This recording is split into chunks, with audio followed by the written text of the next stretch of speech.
Hello YouTubers, welcome to Yorkshireman 66. This is my channel. I am called Mark, and as you know, recently I did my life on video parts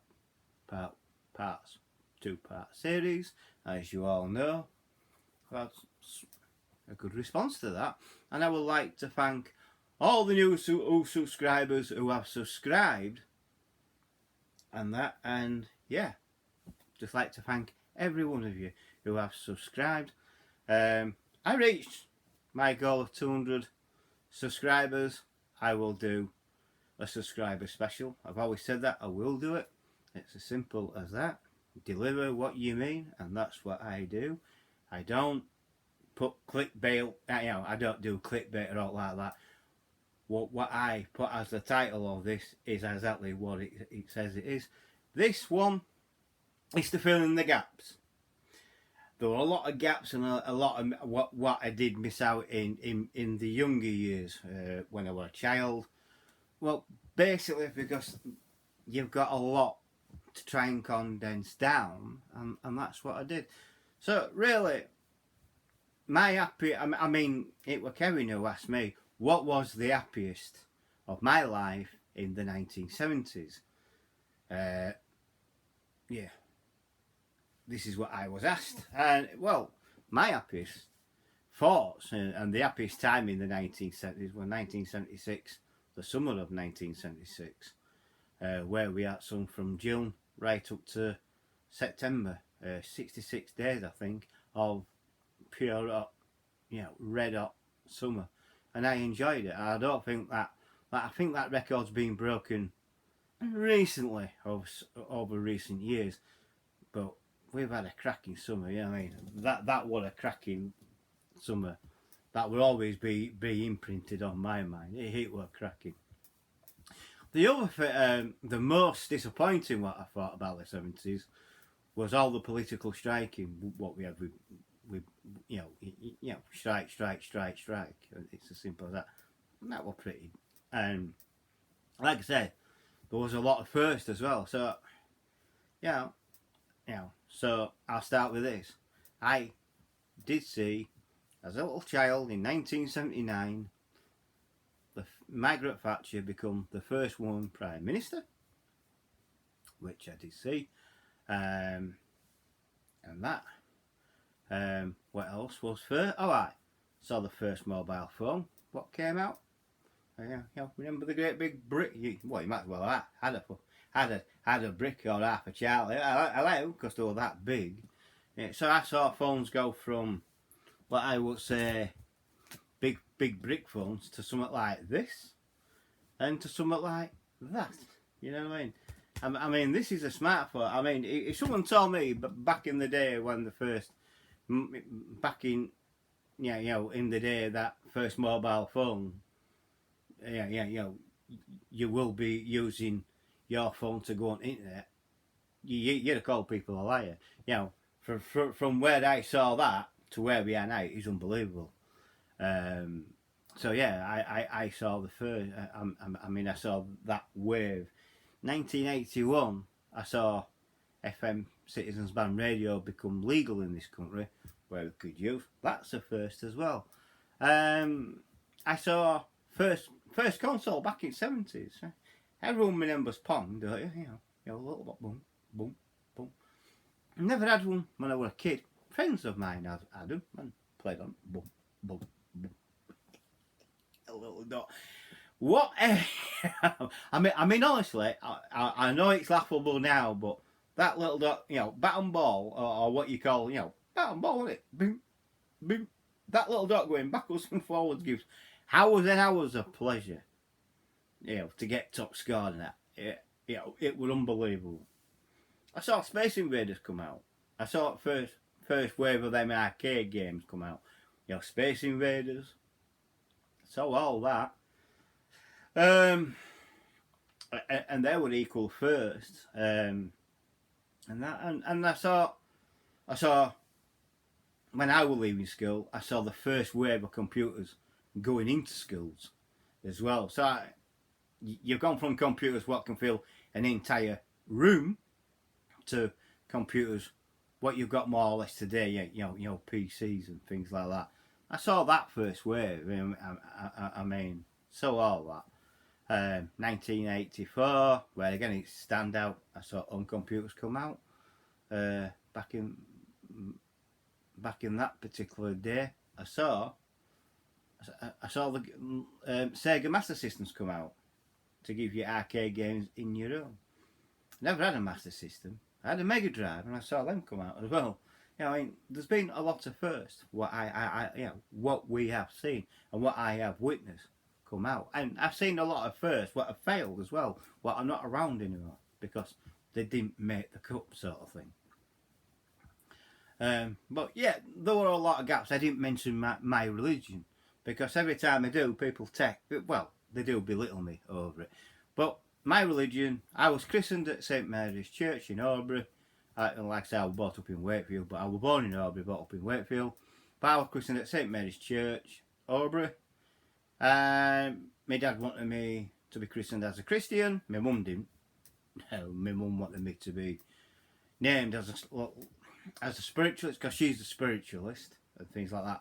But as I grew up, I became a spiritualist. I joined the spiritualist church, and I'm a spiritualist by my own freedom of choice.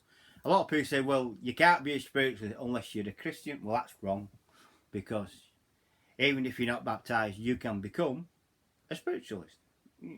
It's a religion. A lot of people don't like it because a lot of people say that you're fake. No, it's a religion.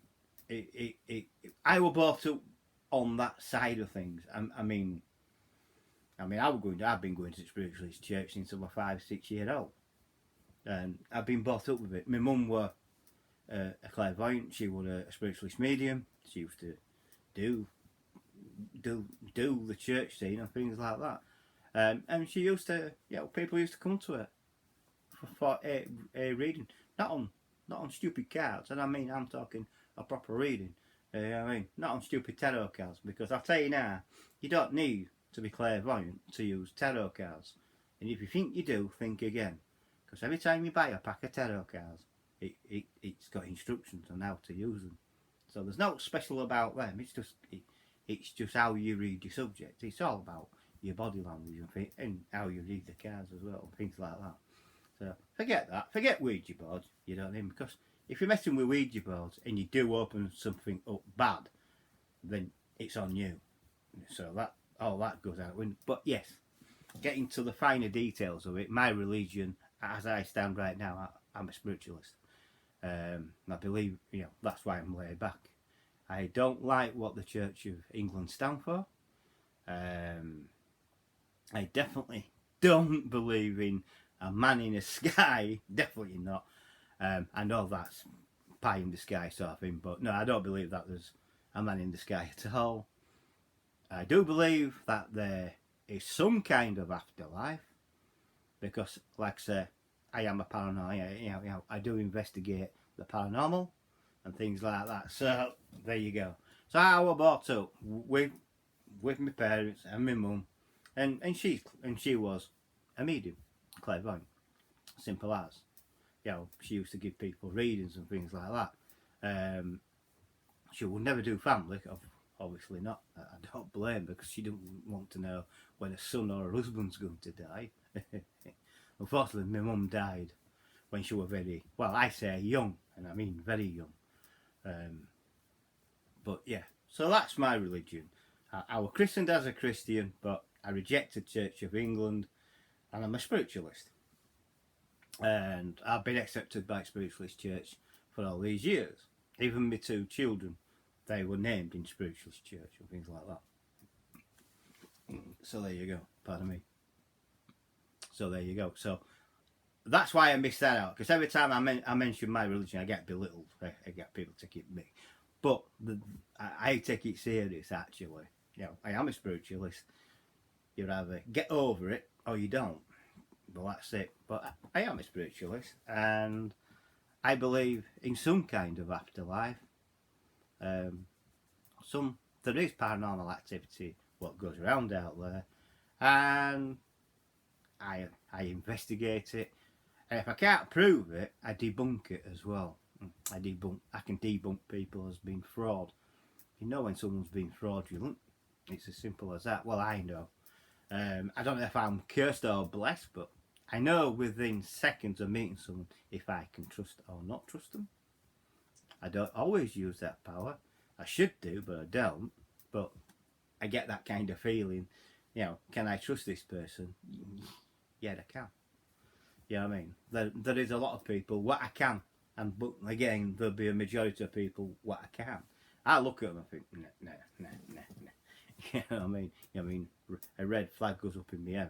I think, just be careful. So that's what you got to be like and things like that. And I suppose that's why I ain't got many friends. But there you go. But yeah. So I try and keep that away, but I don't mention my religion. I don't force it down people's necks because I don't think it's the right thing to do. So I don't agree with what Catholic Church is doing or Church of England Church is doing because they have do's and don'ts. In spiritualist terms, it's what we can do. It's not what you can't do, you know, because there's no do's and don'ts. It's what you can do, and if you can help people to lead a better life, then you can help them, and it's as simple as that. And that's what I've been encouraged to do, and I do it. People do come and talk to me. I mean, I have people. I sit down and they've been to a funeral, lost a friend. I've talked to them, and I haven't put anything in their heads or all like that. But they've opened up to me, and I just says, think of it as life is life. They've moved on. It's as simple as that.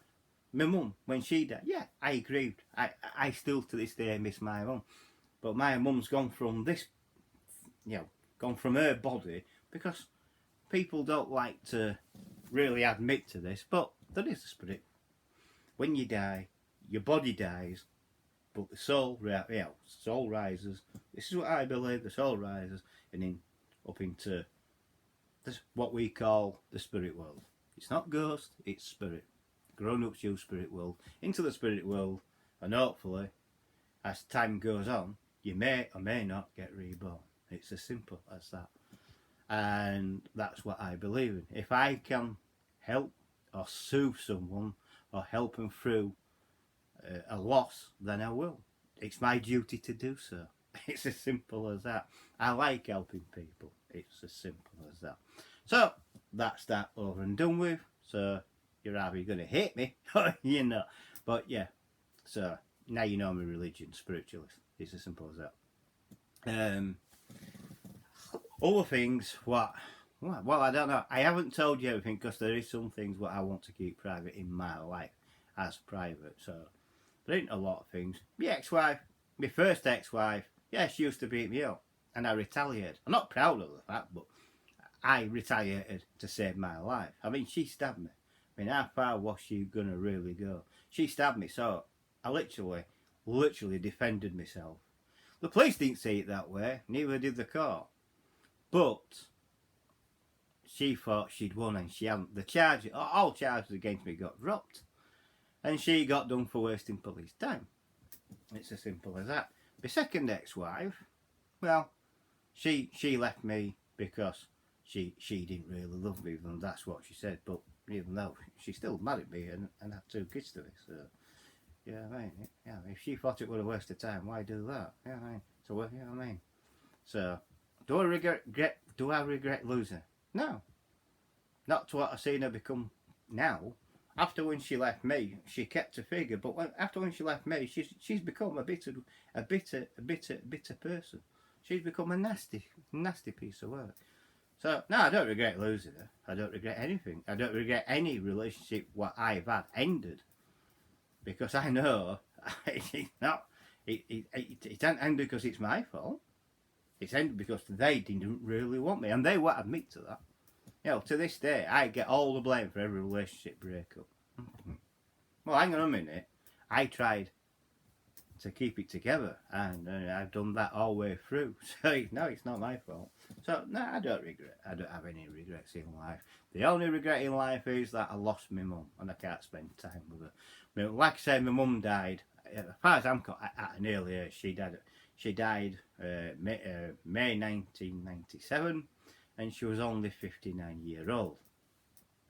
You know what I mean? And yes, I do. I can sit here in front of this camera and admit to you that I miss my mother. I really do. I miss my dad for all the hateful things he did to me and my mother. In a way, I still miss my dad because he was my dad. He was the person who brought it. You know, if it weren't for my dad and mum, I wouldn't be here. It's as simple as that. Even though I never forgive him, but I still miss my dad in ways. I really do. But he died in 2003 at age 75. 75 years old he died. He could have lived a lot longer, but in his own words, the reason why he did what he did, because he won't, every meal I make for him, he won't eat. It's not big. No, and don't go down the route what my sister did. Because my sister, why won't he eat meals? I says, ask him. I don't know. And he said it in front of me and my sister.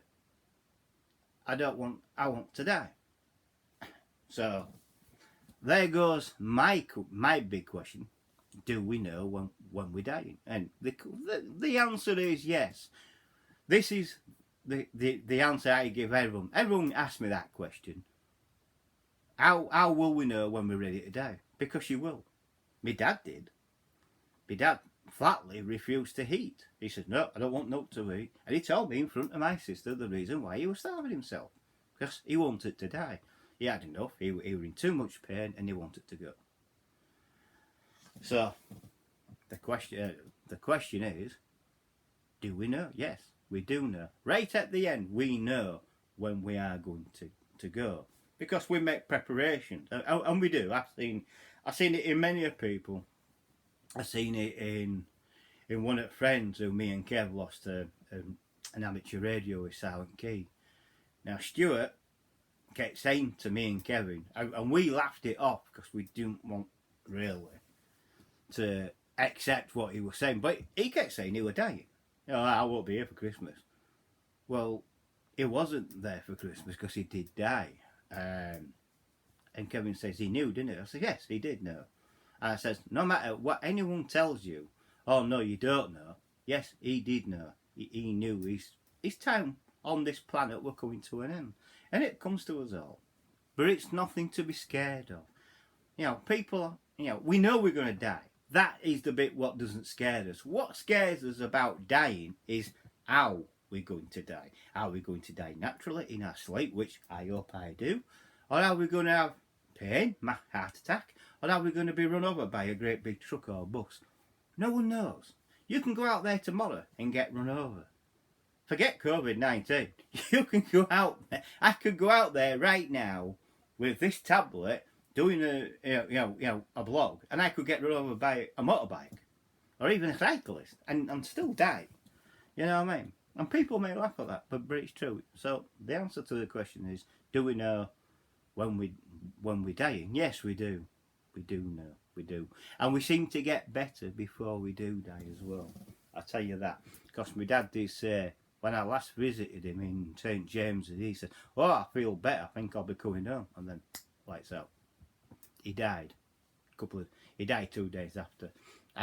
Because I got the common cold and I was told not to go in. 2 days later, I got a phone call saying that he passed away. So there you go. That's why my sister, because I was scared her, my sister lashed out and called me a murderer. Oh, you murdered him? No, I haven't. He died in hospital, Erica. Didn't nothing to do with me at all. I give him the best of care I could at the time, or as he would let me, because half the time he won't let me look after him. He won't let me do nothing for him. And when you're battling that, then it becomes very hard work and very, very tiring work. So they're the gaps in that. Is there any gaps in my education? Well, I did say after leaving school. I mean, I left school when I was what? I was 16 in 82. I wasn't going to school in 81. I left school in 81 basically. But I did go to Wakefield College, like I said, for a time, and then I went to work for council up at Lofthouse Gate, and then after that I went to Dostal Priory, and then after that, I didn't do much more really, because I became a carer after all that, and I think that was back in 1985. I became a carer for my dad until the day he died in 2003. So there you go. There's the little gaps what I left out. You know, my religion. My education is easy. I went to a special school because of my dyslexia and things like that. Any qualifications? No. I've got no qualifications. I have got qualifications after school because I have done Open University.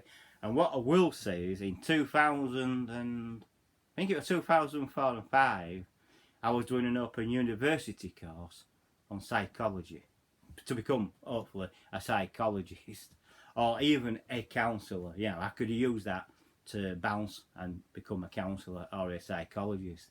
I was one exam away from completing that course, and I had a total breakdown. I had a mental breakdown, and I had to shelve it because I was asked to shelve it because it took too much out of me. I was doing the course while I was working, and it just come too much, and I had a mental breakdown. But hey ho, I do have. I mean, I am an intelligent guy. Yes, it takes longer to learn for me to learn things what may be simple to other people, but harder for me. It's like with PCs and computers. I did say in the comments last night. It's like with show me how to use a computer. Don't just sit there and tell me. Show me what to do around that screen, and I can do it. And I've quite easily done it. And yeah, I've been shown. That's how school clicked on. If we show him what to do, he can do it. That's it. And my headmaster says, "You're joking." I says, "No." So my woodwork teacher showed me a picture. I thought, and I copied that picture and built a little stool, and hence I could do it. I was shown step by step what to do, and I did it. And that's how they found out I could follow instructions, and hence I could build my own furniture, and hence I can do pottery and cookery and things like that. I'm very creative when I want to be. Can't draw, but I am very creative. But like I says, I've seen a lot of firsts. I've seen a lot of things what's come first. Seen a lot of crappy TV series as well. You know what I mean? Telly today's boring in my time. Back in the day when I was younger, we had a lot more programmes than what you get today. Really. Even though we did have 3 channels to begin with. You know what I mean?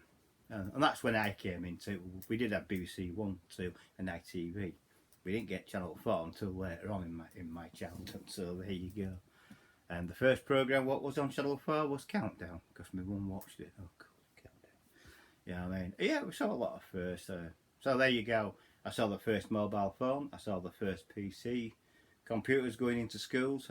I saw the first consoles coming out, like Pong, the Atari 2600. I saw a lot of home computers like the Commodore 64, like the Amstrads, and the Spectrum, and the ZX Spectrum, and the VIC-20. What else was there? Amigas and things like that. Oh, I'll tell you another, Dragon computers. Saw them come out as well. So we saw all them come out. And the Acorn computers come out as well. So there were a lot there on all the Atari STs and all the Amigas and things like that.